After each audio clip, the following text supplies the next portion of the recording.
हाँ, नमस्कार साथियों। आज की इस चर्चा के अंदर हम एक बहुत ही महत्वपूर्ण 20वीं सेंचुरी के जो कंटेम्प्रेरी थिंकर्स रहे उनके विचारों के बारे में बात करने वाले हैं। ये जो विचार है कईयों बार सिविल सर्विसेज के अंदर, यूपीएससी के अंदर, या स्टेट का कोई पीएससी का पेपर हो, या यूजीसी नेट सेट है हमारे कॉलेज के, या पीजीटी के पेपर्स, या किसी भी तरह का जो एग्ज़ाम्स हो वहाँ से इस विचारक के जो विचार हैं वे पूछे जाते हैं। यदि इसके साथ साथ यदि हमने पॉलिटिकल साइंस को अच्छे से समझना है, पॉलिटिकल डिबेट, पॉलिटिकल डिस्कोर्स को हमने समझना है, पॉलिटिकल अलग अलग तरह की जो आइडियोलॉजीज रही है हमारे राजनीति के अंदर, तो इस जो विचारक है इस विचारक को हम या जो इसको दरकिनार नहीं कर सकते, मतलब इसको हम इग्नोर नहीं कर सकते। इसको हमारे लिए जो जानना है वो क्या बहुत महत्वपूर्ण है। और मैं ऐसी उम्मीद कर सकता हूँ कि इस वीडियो को आप देखने के बाद और इसको सुन लेने के बाद, समझ लेने के बाद, इस विचारक के बारे में जो भी आपके कोई संशय आपका होगा, कोई डाउट होंगे, वो सारे के सारे क्लियर हो जाएंगे। तो हम इस विचारों को इंट्रोड्यूस आपके सामने करते हैं। आज की इस वीडियो के अंदर हम रेमंड एरन के बारे में बात करने वाले। जो रेमंड एरन है वो लंबे समय तक फ्रांस के अंदर रहा, और वो फ्रांस के अंदर लंबे समय तक प्रोफेसर भी रहे यूनिवर्सिटीज़ के अंदर। और उनका जो कार्य का काफ़ी पढ़ने और पढ़ाने के अंदर उनका जो जीवन है वो व्यतीत हुआ। रेमंड एरन की यदि समय अवधि की हम बात करें तो 1905 के अंदर रेमंड एरन की जन्म होता है, और 1983 के अंदर रेमंड एरन की डेथ होती है। हमें मालूम है ये जो समय है बड़ा 20वीं सेंचुरी का। एक तरफ ये था कि जब अपने दुनिया के अंदर अलग अलग किस्म की जो विचारधाराएं थी वह पनप रही थी, दूसरी तरफ आपका जो इम्पीरियलिज्म था वह भी अपनी जो जड़ें हैं इस तरह से जमाना चाहता था कि उसका जो खात्मा है वो क्या मुश्किल हो। परंतु इसके साथ साथ क्या है, रेमंड एरन के समय के अंदर जो इम्पीरियलिज्म का खात्मा जो हुआ उसका हुए क्या प्रैक्टिकल रूप से एविडेंस के रूप में भी रेमंड एरन रहे हैं। रेमंड एरन जो दरअसल में अपने आप एक महान इतिहासकार रहे, एक फिलोसफर रहे, और एक सोशलिस्ट रहे, ठीक है। और जो रेमंड एरन थे वो आइडियोलॉजी के बहुत बड़े कटर क्रिटिसाइज हुए रहे, या विचारधारा के बहुत बड़े आलोचक रहे रेमंड एरन। 1955 के अंदर जो रेमंड एरन ने बुद्धिजीवियों की अफीम, ठीक है, बुद्धिजीवियों की अफीम या इंग्लिश में मुझे कहते हैं अफीम ऑफ इंटेलेक्चुअल नाम से अपनी एक बुक प्रकाशित की, या उनकी बुक पब्लिश हुई, जिस बुक की वजह से जो रेमंड एरन है पूरी दुनिया के सामने चर्चित हुए, या उनका पूरी दुनिया के सामने जो नाम है वो काफ़ी चला रेमंड एरन का। और आज के समय में भी जो रेमंड एरन की जो विचार है वो काफ़ी रेलेवेंट है, और हमारे लिए काफ़ी रेलेवेंस उन विचारों की रहती है हर नज़रिए से। रेमंड एरन अफीम ऑफ इंटेलेक्चुअल के अंदर ये कह रहे कि उन्होंने विचारधाराओं को उसके अंदर क्रिटिसाइज किया है। वो चाहे समाजवादी विचारधारा हो, साम्यवादी विचारधारा हो, फांसीवाद की विचारधारा हो, नाजीवाद की विचारधारा हो, या दूसरे किस्म की कोई ऐसी विचारधारा हो जिसके ऊपर जो स्टेट की मोनोपोली या स्टेट की हेजीमनी है। हालांकि जो रेमंड एरन के फोर पॉलिटिकल आइडियाज़ उनके डिफरेंट डिफरेंट्स के अंदर है उसको तो हम समझेंगे ही, पर जो रेमंड एरन है वह विचारधाराओं के क्या रहे बहुत बड़े कटर आलोचक रहे। जो रेमंड एरन ने विचारधारा को धर्म के साथ जोड़ दिया, वो कह रहे हैं कि जो विचारधाराओं को मानते जैसे साम्यवादी है वो क्या है अफीम खा के अपना जीवन व्यतीत कर रहे हैं, क्योंकि वह ये मान रहे हैं कि साम्यवादी व्यवस्था के अंदर क्या है जो व्यक्तियों का जीवन स्वतंत्र होता है, परंतु ऐसा नहीं है। और जो साम्यवादियों के द्वारा पूंजीपतियों के ऊपर ये आरोप लगाया जाता है कि पूंजीवादी व्यवस्था के अंदर जो व्यक्तियों की जो स्वतंत्रता, व्यक्तियों की स्वतंत्रता नहीं व्यक्ति बल्कि व्यक्तियों की विवशता है, वहाँ व्यक्ति आर्थिक रूप से स्वतंत्र है। जब व्यक्ति आर्थिक रूप से स्वतंत्र नहीं होगा तो उसकी जो बहुत अधिक जो उसका जो समय है वो अपनी पर्सनल ज़रूरतों को पूरा करने के लिए ही खर्च होने वाला है। और जो पूंजीपति वर्ग का वो क्या रहता मतलब अपने आप में क्या एक उसका टूल्स या उसका साधन बन के ही रह जाता है, ऐसा रेमंड एरन का मानना है। रेमंड एरन का जैसे हमने कि 1905 के अंदर उनका जन्म होता है, उस समय कुछ समय के बाद जो रेमंड एरन के जो राजनीतिक विचार भी हमें देखने को मिलते हैं, तो वो है दो भागों के अंदर हमें देखने को मिलते हैं। एक तो 1950 से पहले के विचार और एक 1950 के बाद के, ठीक है, बिफोर 1950 और आफ्टर 1950 के भी। 1950 से पहले की हमें बात की, दुनिया के सामने बहुत सारी जो मेजर इवेंट्स है वो हो रहे थे। वो चाहे 1914 या 1918 के बीच फर्स्ट वर्ल्ड वॉर था, जो एक मुख्य घटना थी। उसके बाद जो पूरी दुनिया के ऊपर एक महत्वपूर्ण जो 1920 के अंदर जो लीग ऑफ नेशंस की स्थापना हुई, जो उस समय के अमेरिका के जो राष्ट्रपति थे वुडरो विल्सन के जो 14 प्रिंसिपल उन्होंने इंटरनेशनल लेवल पे दिए थे कि आज के बाद क्या है, इंटरनेशनल लेवल पे किसी भी तरह का जो वॉर है वो नहीं होगा। यदि इंटरनेशनल लेवल पे कंट्रीज के बीच कोई किसी भी तरह के कन्फ्लिक्ट या किसी भी तरह का कोई मनमुटाव हो जाता है, तो वह वॉर जैसी डायरेक्ट परिस्थितियों के अंदर उन्हें उतरने की कोई जरूरत नहीं पड़ेगी, बल्कि टेबल कॉन्फ्रेंस की जाएंगी और टेबल के ऊपर टॉक करके जो उनके आपसी जो किसी भी तरह के जो विवाद है, उनके कोई डिस्कोर्स है, उसको आसानी से निपटाया जा सकता है। इसके साथ साथ जो इंटरनेशनल लेवल के अंदर एक नई आइडियोलॉजी की शुरुआत हुई, जिसको हम आदर्शवादी विचारधारा या आइडियलिस्ट आइडियोलॉजी के नाम से जानते हैं। और वो हमें मालूम है कि जो लीग ऑफ नेशंस है वो है, हालांकि ये उम्मीद की गई थी लीग ऑफ नेशंस की वजह से जो फर्स्ट वर्ल्ड वॉर जैसी इस दुनिया के अंदर हुआ था, जिसमें लाखों करोड़ों लोग ऐसे निर्दोष लोग मारे गए थे, जिसके अंदर मानवता का नुकसान हुआ था।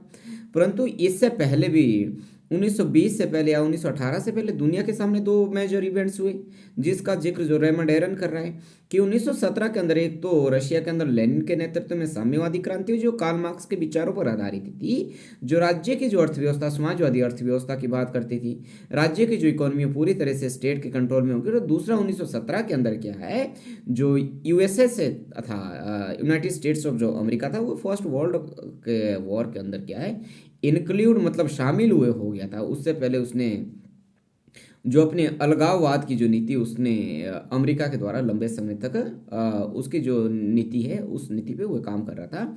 हालांकि 1917 के अंदर जो अमेरिका ने वो डायरेक्ट रूप से जो इंग्लैंड था उसको हथियार सप्लाई करने का काम किया। तो ये भी रेमंड एरन अपने लेखन के अंदर इन बातों का भी जिक्र कर रहे हैं।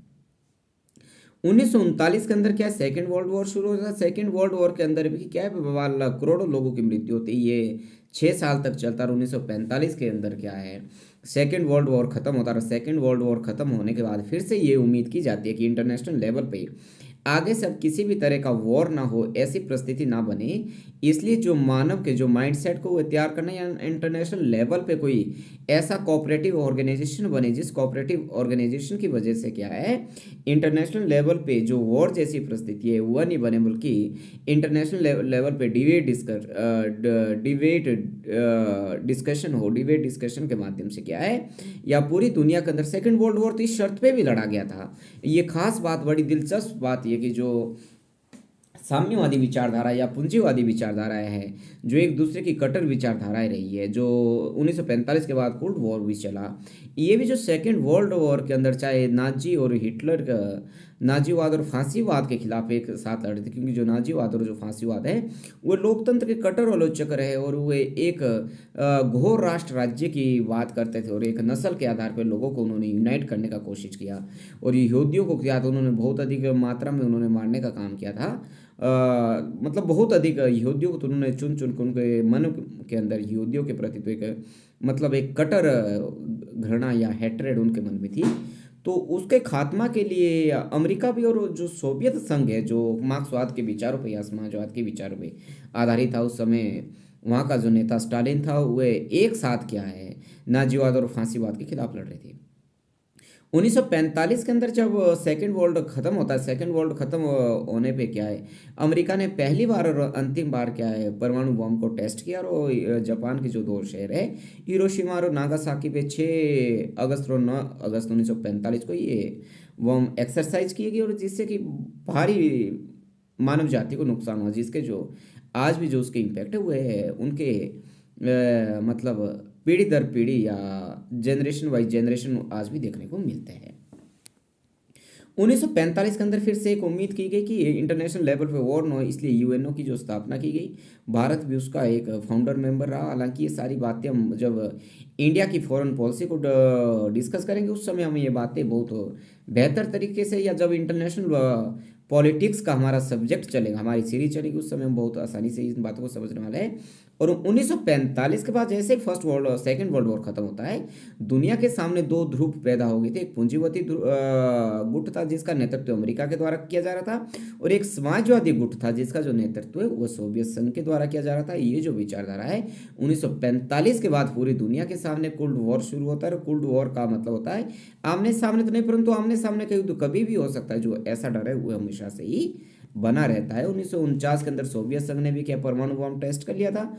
और 1950 के बाद क्या पूरी दुनिया के अंदर, जैसे 1960 के दशक के अंदर डेनियल बेल आई, जो कि मॉडर्नाइजेशन जैसे से पोस्ट मॉडर्नाइजेशन की तरफ आगे बढ़ने का काम कर रहे थे। ठीक है, तो जो रेमंड एरन थे वो जो आइडियोलॉजिक या विचारधाराओं के कट्टर दुश्मन रहे, वो उसको बहुत अधिक क्रिटिसाइज कर रहे हैं। और जो रेमंड एरन के जो मुख्य रूप से जो विचार है उनको हम चार भागों के अंदर बांट के देख सकते हैं। एक तो औद्योगिक समाज के बारे में उनके विचार, इंडस्ट्रियल के बारे में। दूसरे टोटलिटेरियनिज्म की विचार या अधिनायकवाद के बारे में रेमंड एरन के विचार। और तीसरे उदारवादी प्रजातंत्र के बारे में उनके विचार। और अंतर्राष्ट्रीय संबंधों के बारे में रेमंड एरन के विचार। इन चार कॉन्सेप्ट को आज हमने डिस्कस करना है। और जो रेमंड एरन की जो महत्वपूर्ण रचनाएं रही उसमें जो हमने पहले बुक की बात कर ही ली है, अफीम ऑफ इंटेलेक्चुअल, जो 1955 के अंदर पब्लिश होती है बुक इनकी। सेंचुरी ऑफ टोटल वॉर, ठीक है, 1951 के अंदर। डेमोक्रेसी एंड टोटलिटेरियनिज्म 1958 के अंदर। पीस एंड वॉर 1962 के अंदर। जो रेमंड एरन है वो इंडस्ट्रियल सोसाइटी के बारे में ये कह रहे हैं कि जो इंडस्ट्रियल सोसाइटी के अंदर क्या होता है कि ये कह रहे हैं कि जो 19वीं 18वीं और 19वीं शताब्दी के अंदर जो इंडस्ट्रियल जो सोसाइटी आई है वो काफ़ी तेज़ी से आगे बढ़ रही है। मतलब जो काफ़ी तेज़ी से आगे बढ़ने का काम कर रही है। जो खास करके सेकेंड वर्ल्ड वॉर के बाद है क्या है, इंडस्ट्रियल जो सोसाइटी है काफ़ी मतलब स्पीड के अंदर उसने क्या है अपना जो डेवलपमेंट या विकास करने का काम किया है। इसके साथ साथ रेमंड ये कह रहे हैं कि जो इंडस्ट्रियल जो डेवलपमेंट है या जो औद्योगिक जो समाज है, इंडस्ट्रियल जो सोसाइटी है, वो एक मात्र क्या है समाज मात्र में आर्थिक तत्व ही नहीं है, बल्कि आर्थिक के साथ साथ क्या हुआ है सांस्कृतिक, मनोवैज्ञानिक और संबंधवाद के साथ भी इसका नाता रहता है। जो इंडस्ट्रियल सोसाइटी है वो मुख्यतः क्या है पूंजीवादी और समाजवादी देशों के अंदर क्या है एक समान पाया जाता है, एक समान पाया जाता है। और जिसके अंदर एक नई क्लास का उदय होता है, जिस क्लास को नाम क्या मार्जिनल क्लास का उदय होता है। और जो मार्जिनल सोसाइटी ये अपने मूल्यों पर आधारित होती है, ना तो पूंजीवाद के मूल्यों पर आधारित होती है और ना ही समाजवाद के मूल्यों पर आधारित होती है। ठीक है, और औद्योगिक समाजवाद के अंदर जो विचारधारा का महत्व वो क्या हो जाता है काफ़ी कम हो जाता है। वहाँ पे किसी तरह की जो विचारधारा इंडस्ट्रियल सोसाइटी के अंदर नहीं रहती है। ठीक है, इसलिए जो 1960 के दशक के अंदर जो डेनियल वेल थे उनकी जो एक महत्वपूर्ण बुक पब्लिश होती है जिसका नाम था दी विचारधारा के अंत, दी एंड ऑफ आइडियोलॉजी की वो बात करते हैं, जिसके अंदर वो पोस्ट मॉडर्नाइजेशन के अपने सिद्धांत को डिस्कस करने की कोशिश डेनियल वेल के द्वारा की जाती है। ये सारे की जाएगी जब सीरीज हमारी जैसे जैसे पॉलिटिकल साइंस की आगे बढ़ेगी, इन सभी जो पॉलिटिकल साइंस के जो संपूर्ण सब्जेक्ट को हम इस चैनल पे वीरेंद्र एचपीयू को पे हम डिस्कस करने वाले हैं। टोटलिटेरियनिज्म के जो संबंध में जो रेमंड एरन ये मानते हैं कि जो पूंजीवादी देश समाजवादी देशों पर ये आरोप लगा रहे हैं कि जो समाजवादी देश या जो साम्यवादी देशों के अंदर जो व्यक्तियों की स्वतंत्रता का दमन किया जाता है, और ऐसे ही जो आरोप है समाजवादी देशों के द्वारा पूंजीवादी देशों के ऊपर भी लगाया जाता है कि पूंजीवाद के अंदर तो दरअसल क्या कंपटीशन है, वहाँ व्यक्तियों को एलिनेट हुए हो रहा है, वो अपने को समय नहीं दे पा रहा है, इसलिए जो व्यक्ति है वहाँ पे स्वतंत्र नहीं है। और जो हमारे समाज के अंदर जो व्यक्ति है वो सच्ची स्वतंत्रता है। जो रेमंड एरन ये कह रहा है कि कौन सा राज्य सर्वाधिकारवादी है या टोटलिटेरियनिज्म है, उसके 5 लक्षण रेमंड एरन के द्वारा बताए जा रहे हैं। रेमंड एरन ये कह रहे हैं यदि कोई राज्य सर्वाधिकारवादी है तो उसके जो 5 लक्षण हमारे पास है, वहाँ पे एक दल का प्रधानत्व, एक दल की हेजीमनी वहाँ पे रहेगी, डोमिनेंस वहाँ पे होगा। मतलब किसी देश के अंदर यदि एक ही राजनीतिक दल है, दूसरा राजनीतिक दल चुनाव के अंदर भाग नहीं लेता, लोगों के पास कोई विकल्प नहीं है, कोई ऑप्शन नहीं है किसी को चुनने का, तो हम ये मान सकते हैं कि वहाँ पे टोटलिटेरियनिज्म क्या है, रिजीम है। सेकंड कह रहे हुए राज्य की यदि अपनी कोई आइडियोलॉजी हो, फांसीवादी हो, नाजीवादी हो, आपकी पूंजीवादी हो, या आपकी साम्यवादी हो, समाजवादी हो, या बाकी तरह की कोई विचारधाराएं हो, यदि राज्य की एक विचारधारा और उस विचारधारा को क्या है अपने तमाम लोगों के ऊपर थोपने का जो काम है राज्य के द्वारा किया जा रहा हो, फिर भी दूसरा जो कंपोनेंट है ये मान सकते हो कि वो राज्य क्या टोटलिटेरियनिज्म राज्य है। थर्ड के अंदर रेमंड एरन ये कह रहे हैं कि किसी राज्य के अंदर यदि मीडिया के ऊपर या सूचना तंत्र के ऊपर, कम्युनिकेशन के ऊपर राज्य का कंट्रोल हो, तो वे भी तीसरा थर्ड लक्षण है, फीचर्स है कि किसी राज्य की टोटलिटेरियनिज्म होने की या सर्वाधिकारवादी होने की। यदि कोई राज्य सूचना के ऊपर उसका नियंत्रण है, सूचना के माध्यम से लोगों के बीच वही दिखाया जाता है जिससे कि सरकार को फायदा हो रहा हो, या जो आपका रूलिंग क्लास के अंदर जो भी पॉलिटिकल पार्टीज है या जो भी व्यक्ति है, वे उन विचारों को लोगों के बीच ले जाने का काम करता है, लोगों के बीच बताने का काम करता है, या लोगों के बीच फैलाने का काम करता है जिससे उसको फायदा हो। और ऐसी विचार बातों को लोगों के बीच नहीं रखा जा रहा हो जो कि दरअसल के अंदर सही बातें हो, मतलब सच को सच दिखाने का जो साहस है वो मीडिया ना करे। मीडिया सिर्फ उन्हीं बातों को ही दिखाए जिससे कि शासक दल को क्या है फायदा हो, या ये व्यक्ति पर्सन को फायदा हो। ये जो तीसरा तत्व है कि कोई राज्य टोटलिटेरियनिज्म है। फोर्थ के अंदर यदि राज्य की जो इकोनॉमी के ऊपर कंट्रोल है, यदि राज्य का इकोनॉमी के ऊपर कंट्रोल है, तो भी हम ये मान सकते हैं कि जो वे राज्य है वे भी क्या है अपने आप में सर्वाधिकारवादी राज्य है।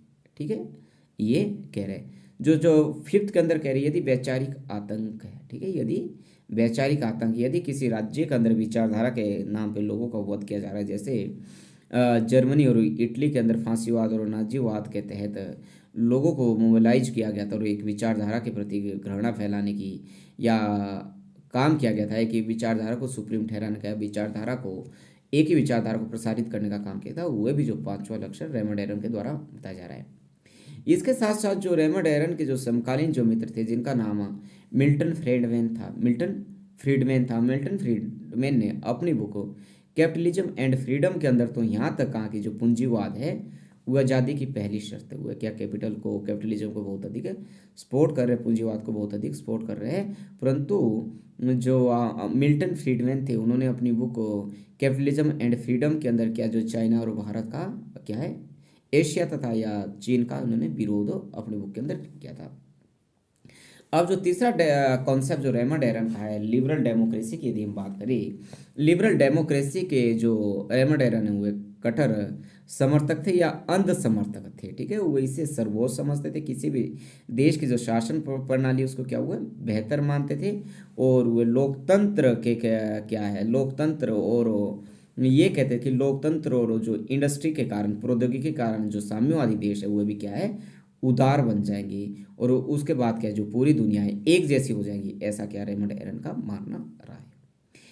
इंटरनेशनल रिलेशंस या अंतर्राष्ट्रीय संबंध के बारे में रेमंड एरन का यह मानना रहा कि उस समय की जो दुनिया थी 1983 तक, या हमें मालूम है कि पूरी दुनिया के मतलब जो पूरी दुनिया दो गुटों के अंदर बटी हुई थी, एक तरफ सोवियत संघ था, दूसरी तरफ अमेरिका था, और कोल्ड वॉर चल रहा था, और कभी भी ऐसा हो सकता कि आमने सामने का युद्ध हो सकता था, और दोनों महाशक्तियों के पास इतने अधिक वेपन्स थे कि वे संपूर्ण मानव जाति को ही नहीं मतलब खात्मा हुए कर सकते। इससे जो रेमंड एरन को क्या है ये जो धरती है, ये जो दुनिया हुए खतरे में नजर आ रही थी। रेमंड एरन ये कह रहे थे यदि छोटा मोटा भी कोई तनाव हो गया तो बहुत मुश्किल हो जाएगा, और इससे क्या है पूरी दुनिया खत्म हो जाएंगी। इसलिए रेमंड एरन कह रहे हैं कि हमें ऐसा चिंतन करना चाहिए कि युद्ध को किसी न किसी तरह से रोका जाए। इसके जो रेमंड एरन है इंटरनेशनल लॉ, इंटरनेशनल ऑर्गेनाइजेशन का क्या है सपोर्ट करने की बात कर रहे हैं, कि जो इंटरनेशनल लॉ और इंटरनेशनल ऑर्गेनाइजेशन की वजह से जो देशों के जो संबंध है उनको बेहतर किया जा सकता है। तो डियर फ्रेंड्स, इस वीडियो के अंदर हमने रेमंड एरन के जो विचार है बहुत ही कम समय के अंदर बहुत ही इजी लैंग्वेज के अंदर समझने की कोशिश की। अब मैं आपसे ये उम्मीद कर सकता हूँ कि परीक्षा के लिहाज से जो ये वीडियो आपके लिए बहुत महत्वपूर्ण रहने वाली है। आपसे एक रिक्वेस्ट मेरी रहती है, यदि आपको मेरी वीडियो अच्छी लग रही तो आप मेरी वीडियो को लाइक ज़रूर करें, मेरे चैनल को सब्सक्राइब करें और अपने दोस्तों के साथ इस वीडियो को शेयर ज़रूर करें। Thank you.